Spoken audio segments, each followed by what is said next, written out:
Jadi di sini ada kita sudah merevisi diagram aktivitasnya. Di sini ada login, masukkan ID password, valid ya atau tidak. Jika ya, akses sistem sesuai peran. Jika tidak, tambahkan code error lalu selesai. Di bagian logout ada klik logout, sistem hapus sesi, kembali ke halaman login lalu selesai. Selanjutnya ada karyawan mengajukan permintaan ATK. Di sini ada mulai login, terus lihat daftar barang ATK, memilih barang, masukkan barang ke keranjang, periksa isi keranjang, kirim permintaan, lalu siswa akan mengirimkan notifikasi ke supervisor lalu selesai. Melihat status permintaan, mulai login, klik status permintaan, tampilkan status permintaan lalu selesai. Di sini ada membatalkan permintaan, mulai login, buka status permintaan, klik batalkan permintaan, sistem membatalkan permintaan, sistem mengirimkan notifikasi ke supervisor. Selanjutnya ada supervisor. Di sini supervisor bisa melihat permintaan, aktivitasnya, mulai login, buka daftar permintaan, tampilkan permintaan karyawan. Di sini ada menyetujui atau menolak. Mulai login, lihat permintaan, setuju permintaan ya atau tidak. Jika ya setujui, lalu sistem mengirimkan notifikasi ke karyawan. Dan jika tidak, tolak permintaan, isi alasan penolakan, sistem mengirimkan notifikasi. Terus di sini ada riwayatnya, login, buka riwayat, tampilkan daftar permintaan yang sudah diproses. Terus admin melihat permintaan yang disetujui, login ke sistem, buka daftar permintaan, tampilkan permintaan. Memproses permintaan, login ke sistem, lihat daftar yang disetujui, klik proses permintaan berhasil, sistem menampilkan notifikasi sukses. Di sini ada stok ATK, melihatnya stok, buka stok, tampilkan daftar stok, pilih ATK yang terbaru dan simpan pilihan. Update-nya, login, buka update ATK, isi form, klik tombol, terus lalu akan muncul history. Assalamualaikum warahmatullahi wabarakatuh. Perkenalkan, nama saya Farah Nahbur dengan NIM 41523010044. Di sini saya akan menjelaskan bagian sequential diagram, yaitu yang pertama ada karyawan login dan akses beranda ATK. Di sini yang pertama itu ada karyawan. Karyawan memulai proses dengan membuka halaman login dan menginput username serta password. Dan login page menerima input tersebut dan meneruskan ke login controller melalui metode submit login. Dan login controller kemudian memanggil metode check username password pada database user untuk melakukan validasi kredensial. Dan database user memverifikasi data login dan mengembalikan hasil. Jika data valid, maka merespon sukses, dan jika data yang tidak valid, maka prosesnya valid atau gagal. Dan itu jika data yang valid, login controller mengarahkan sistem ke beranda ATK dan halaman ditampilkan kepada pengguna. Ditandai dengan redirect ke beranda dan tampilkan halaman. Lalu beranda ATK kemudian mengirim permintaan ke stok ATK untuk ambil data stok. Dan stok ATK merespon dengan mengembalikan daftar ATK dan jumlah. Lalu beranda ATK menampilkan data tersebut kepada karyawan, ditandai dengan tampilkan data ATK. Lalu jika datanya tidak valid, login controller menerima hasil valid dari database user dan login controller mengirimkan pesan error ke login page untuk ditampilkan dan tampilkan pesan error. Login page menginformasikan kepada karyawan bahwa login gagal atau gagal login. Dan di sini selanjutnya ada karyawan menambahkan ATK ke keranjang dan ajukan permintaan. Jadi di sini tuh ada karyawan, dia berada di halaman beranda ATK, kemudian dia memilih barang dan jumlah yang ingin diminta. Aksi tersebut dikirim ke permintaan controller melalui metode tambah barang, yang artinya itu barang yang dipilih dimasukkan ke dalam keranjang. Setelah barang dipilih dan ditambahkan, karyawan mengajukan permintaan dengan memicu metode proses permintaan ke permintaan controller. Dan permintaan controller kemudian mengambil isi keranjang melalui metode ambil isi keranjang ke keranjang.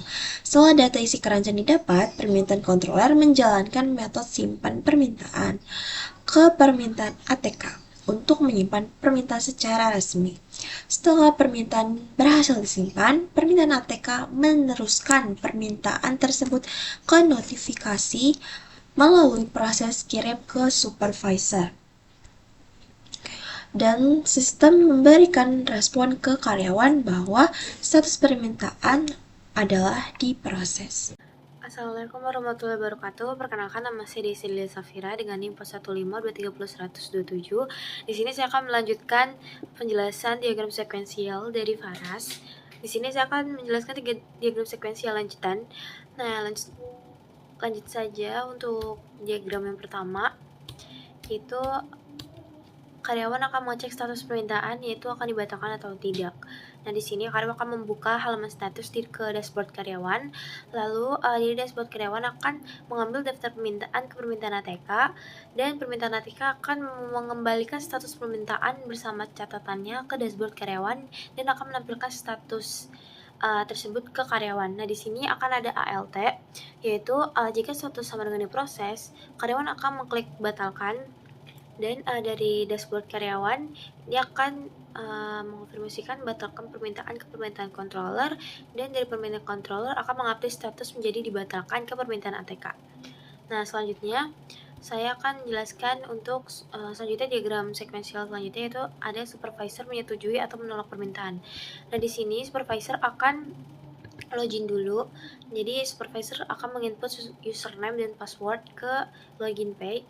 Lalu dari login page akan mensubmit loginnya apakah valid atau enggak di login controller, dan akan mengecek username dan passwordnya itu sama atau enggak di database user.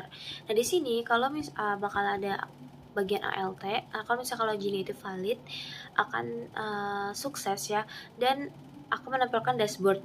Lalu di sini ada proses persetujuan, di mana ini langkah-langkah persetujuan dari supervisornya. Di sini dari ketika sudah ditampilkan dashboard, dari dashboard supervisor akan mengambil daftar permintaan yang di permintaan ATK tadi. Lalu supervisor akan setuju atau tolak permintaan ke dashboard supervisor. Lalu setelah disetujui atau ditolak, akan melakukan proses verifikasi ke permintaan ATK. Di sini ada sebuah ALT lagi, dimana kalau misalkan permintaan itu disetujui, akan diupdate status menjadi disetujui ke dashboard dari permintaan ATK ke dashboard supervisor. Tapi kalau misalkan permintaan itu ditolak, akan update status ditolak. Nah, di sini ada sebuah opsi, kalau misalkan ditolak, supervisor tuh bisa memberikan alasan gitu, dan akan disimpan di alasan. Tapi kalau misalkan login itu nggak valid, maka akan menampilkan pesan error, dan supervisor itu nggak bakal bisa melanjutkan sistem. Dan yang terakhir, ini ada diagram sekuensial, yaitu admin memproses permintaan TK. Nah, di sini admin juga sama kayak supervisor, dia akan login dulu, prosesnya sama. Nah, di sini langsung aja ke proses permintaan. Kalau misalkan loginnya itu valid, akan menampilkan dashboard, dan di sini juga admin akan melihat permintaan yang disetujui oleh supervisor. Ya, terus setelah itu dari dashboard admin akan mengambil daftar permintaan dari permintaan kontrol, dan akan get data permintaan disetujui dari supervisor itu di permintaan ATK. Nah, di sini akan mengembalikan data permintaan ke permintaan controller, dan akan menampilkan data di dashboard admin. Lalu akan memproses permintaan. Nah, di sini dashboard admin akan mengeluarkan barang keluar ke permintaan kontrol. Nah, barang yang keluar itu akan diproses ya ke stok ATK. Jadi kalau misalkan barang keluar kan berarti stoknya kurang. Nah, itu akan disimpan di stok ATK. Nah, nanti dari ketika sudah diproses oleh admin stoknya, nah dari sini dari permintaan controller akan mengupdate status ke proses. Kalau misalkan emang ada stoknya kan, nah ini akan di-update statusnya di permintaan ATK. Begitu. Nah, tapi kalau misalkan gagal admin dalam login, maka admin nggak bisa mengubah atau ya nggak akan menampilkan pesan error seperti itu. Nah, selanjutnya teman saya akan menjelaskan mengenai diagram kelas atau class diagram. Nah, sekian dari saya. Wassalamualaikum warahmatullahi wabarakatuh. Assalamualaikum warahmatullahi wabarakatuh. Perkenalkan, nama saya Nadia Bila Pradani. Di sini saya akan menjelaskan terkait dengan diagram kelas. Di sini ada pengguna sebagai superkelasnya atau induknya, dan di sini ada atribut ID string, password string, dan metodenya itu pakai login dan logout. Selanjutnya di sini ada supervisor. Metodenya itu ada lihat permintaan, verifikasi permintaan, tolak permintaan, setuju permintaan, dan lihat laporan. Supervisor di sini bertugas memverifikasi permintaan dari karyawan, menyetujui atau menolak, dan melihat laporan penggunaan. Serta di sini ada karyawan, yaitu atributnya itu ada ID string. Metodenya itu ada login, melihat kategori, melihat stok ATK, menambahkan keranjang, mengajukan permintaan, melihat status permintaan, melihat catatan supervisor, membatalkan permintaan, dan logout.